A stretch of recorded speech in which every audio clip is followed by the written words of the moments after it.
सदर मुमलिकत ने मुख्तलिफ हाई कोर्ट्स में एडिशनल जजेस की तकद्दुदी और बाज़ एडिशनल जजेस की तौसीक़ की मंजूरी दे दी। ऐवानी सदर के एलामी के मुताबिक सदर मुमलिकत ने लाहौर, सिंध, पेशावर हाई कोर्ट में एडिशनल जजेस की तकद्दुदी की मंजूरी दी। Islamabad high court, Balochistan high court में एडिशनल जजेस की तकद्दुदी, सिंध हाई कोर्ट और लाहौर हाई कोर्ट की बाज़ एडिशनल जजेस की बतौर मुस्तकिल जजेस तौसीक़ की भी मंजूरी। सदर मुमलिकत ने सुप्रीम कोर्ट के जजेस की तनख्वाहें, अलाउंसेस, पेंशन, वफाकी आईनी अदालत के जजेस के मसावी करने की भी मंजूरी दे दी। हाई कोर्ट जजेस की रुखसत, पेंशन और बरात से मुतालिक 1997 के हुक्म में तरमीम की भी मंजूरी। सदर ने हारून अख्तर को वज़ीर आज़म का मुशीर बनाए सनत व पैदावार मुक़र्रर करने की भी मंजूरी दे दी।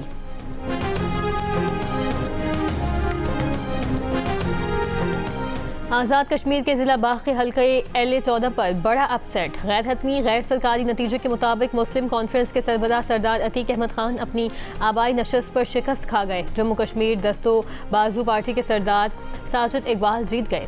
LA-15 पर पीपल्स पार्टी के ज़िया कमर को बरतरी। LA-16 पर मुस्लिम लीग नून के सरदार मीर अकबर खान आगे।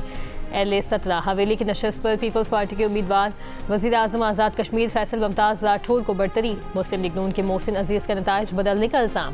RO ऑफिस के सामने एहतजाज और धरना।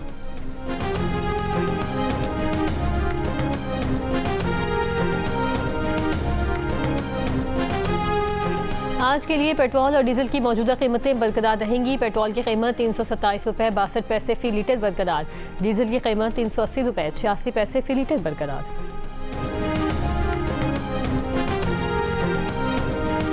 गुड्स ट्रांसपोर्टर्स के आज इस्लामाबाद में वज़ीर मवासलात और वज़ीर पेट्रोलियम से मुज़ाकरात होंगे। गुड्स ट्रांसपोर्टर्स और हुकूमत के दरमियान मुज़ाकरात के पहले 3 राउंड नाकाम हो गए थे। आज मुज़ाकरात में पेट्रोल डीजल की कीमतों में रोज़ाना रद्दोबदल की पॉलिसी पर नज़र-ए-सानी का इम्कान है। मोटरवेज़ पर टोल टैक्स और भारी जुर्मानों में कमी का भी इम्कान।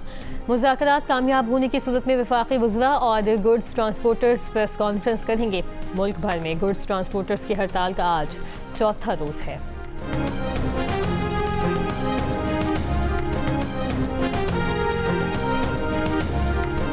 अमेरिकी सदर ट्रंप का ईरान के साथ मुज़ाकरात के बाद आइंदा के लाहे अमल के बारे में कुछ बताने से गुरेज। बोले अमेरिका ईरान के खिलाफ कार्रवाई तेज कर सकता है। ओवल ऑफिस में सहाफ़ियों से गुफ्तगू में ये दावा भी किया कि अमेरिकी बहरिया ने पूरी आबनाए होर्मुज़ को बारूदी सुरंगों से साफ कर दिया है।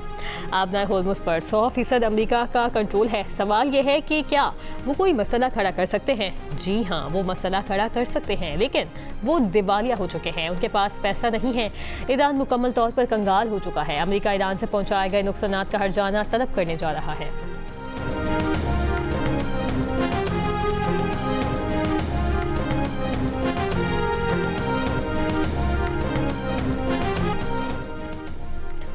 अटक में कब्रिस्तान से मिलने वाली बच्चे की लाश का मामला। पुलिस के मुताबिक 3 साल के बच्चे को उसके बाप ने कत्ल किया। मुकदमा दर्ज। मुलजिम चंद दिन कबल ही जेल से जमानत पर रिहा हुआ था। मुलजिम अपनी 2 बीवियों के कत्ल के इल्जाम में गिरफ्तार था। मकतूल बच्चा वालिदा के कत्ल के बाद नानी के घर में मुकीम था। बाप बहाने से अपने साथ ले गया था।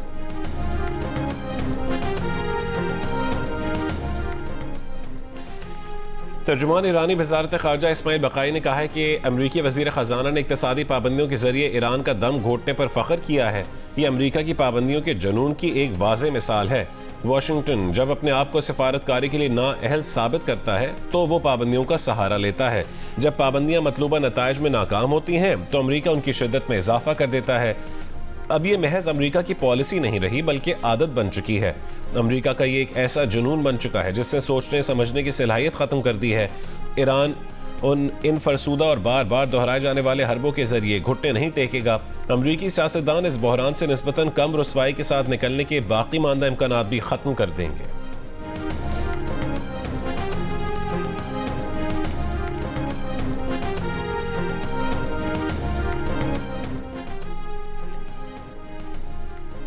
ईरान के सुप्रीम लीडर मुश्तबा खामनाई ने 6 टॉप मिलिट्री कमांडर्स तैनात कर दिए। तैनाती जनरल स्टाफ, पासदारान इनकलाब और बसीज में की गई। अहमद वहीदी को मेजर जनरल के अहदे पर तरक्की देकर पासदारान इनकलाब कोर का कमांडर इन चीफ मुकर्रर कर दिया गया। मुस्तफ़ा अजीदी उनके नायब होंगे। रियर एडमिरल अली अजमाई IRGC navy commander. Hossein Taeb को वसी फोर्स का सरबराह मुकर्रर कर दिया गया। मेजर जनरल अली अब्दुल्लाही को मुसल्लह अफवाज के सरबराह मुकर्रर कर दिया गया। ब्रिगेडियर जनरल केवमर्स हैदरी उनके नायब मुकर्रर। ईरानी सदर की आयतुल्लाह मुश्तबा खामनेई से मुलाकात, कौमी इत्तेहाद पर जोर। ईरानी सरकारी मीडिया के मुताबिक सदर पेज़ेश्कियान ने गुज़िश्ता महीने रहबर मुअज़्ज़म आयतुल्लाह सईद मुश्तबा खामनेई से 7 घंटे तवील मुलाकात की।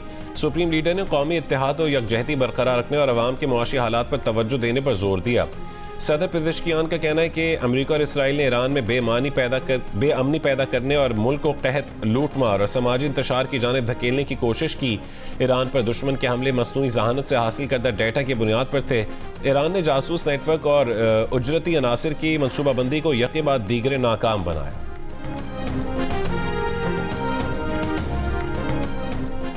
ओमान के साहिल के करीब रूस के लिए तेल ले जाने वाले जहाज से बहने वाला तेल समंदर में 150 मुरब्बा मील के इलाके में फैल गया। रूसी जहाज पर धमाके के बाद ये तेल बहना शुरू हुआ है। धमाके की असल वजह का इल्म नहीं हो सका।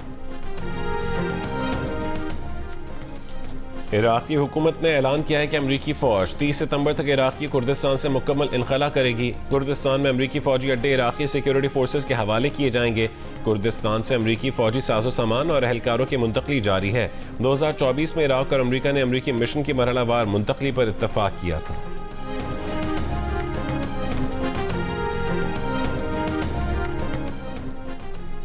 तुर्क पार्लियामेंट ने कुर्दिस्तान वर्कर्स पार्टी PKK को बाज़ाब्ता तौर पर ख़त्म करने और उसके जंगजुओं को महदूद मुआफ़ी देने का बिल मंजूर कर लिया।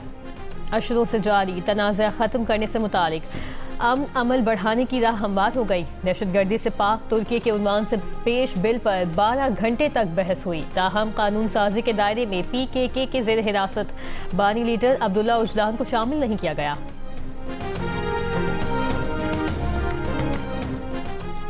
मगरबी कोलंबिया में 7.4 शिद्दत का तबाहकुन ज़लज़ला, दर्जनों इमारतें गिर गईं, 111 अफराद हलाक, 87 जख्मी हो गए। बड़ी तादाद में लोगों के मलबे तले दबे होने का खदशा, रेस्क्यू कोशिशें जारी।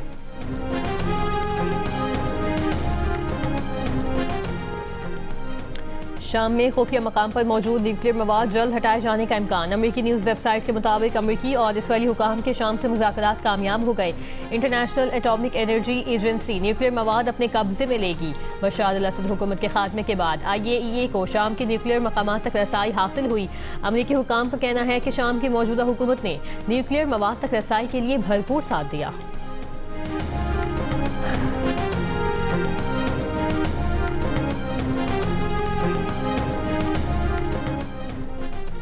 सऊदी दारुल-हुकूमत रियाद में सोफा फैक्ट्री में आग लगने से 16 बांग्लादेशी कारकुन जाँ बहक हो गए।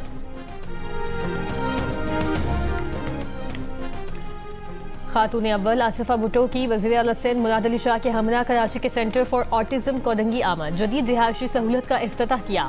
आसिफा भुट्टो ने कहा कि हर खुसूसी बच्चा हमारी तवज्जो और मोहब्बत का हकदार है। इन बच्चों की सलाहियतें गैर मामूली हैं, इन्हें आगे बढ़ने के मौके देना होंगे।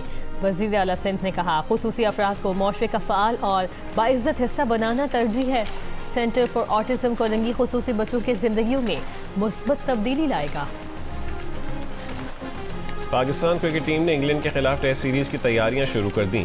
कैंट काउंटी क्लब में ट्रेनिंग सेशन किया। खिलाड़ियों ने बैटिंग, बॉलिंग और फील्डिंग की भरपूर प्रैक्टिस की। टीम के नए बैटिंग कोच माइक स्मिथ ने भी स्क्वाड को ज्वाइन कर लिया। इससे पहले कौमी टीम ने लंदन में सैर व तफरी भी की। पाकिस्तान और इंग्लैंड के दरमियान पहला टेस्ट मैच 19 अगस्त से शुरू होगा।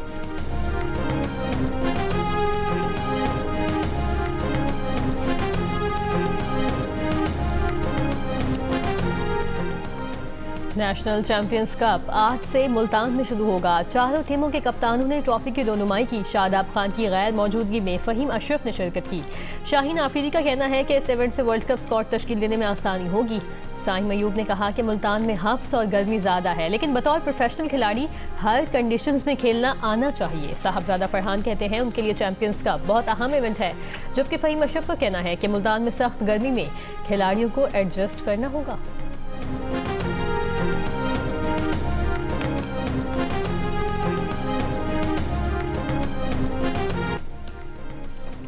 आज़ादी के रंग जियो न्यूज़ के संग जश्न आज़ादी मनाएं, दुनिया भर को दिखाएं आप इस साल जश्न आज़ादी किस तरह मना रहे हैं।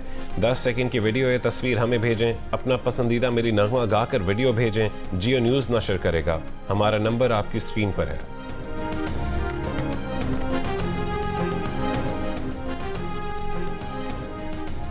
और नाज़रीन में मकबूल जियो और 7 स्काई एंटरटेनमेंट की ड्रामा सीरियल मुहाफिज अपने इख्तिताम को पहुंची है। क्या पारस की दुआएं जवाल को जिंदगी लौटाएंगी? जानिए प्रोड्यूसर्स अब्दुल्ला कादवानी और असद कुरैशी की पेश की ड्रामा सीरियल मुहाफिज की आखिरी किस्में आज रात 8 बजे सिर्फ जियो पर।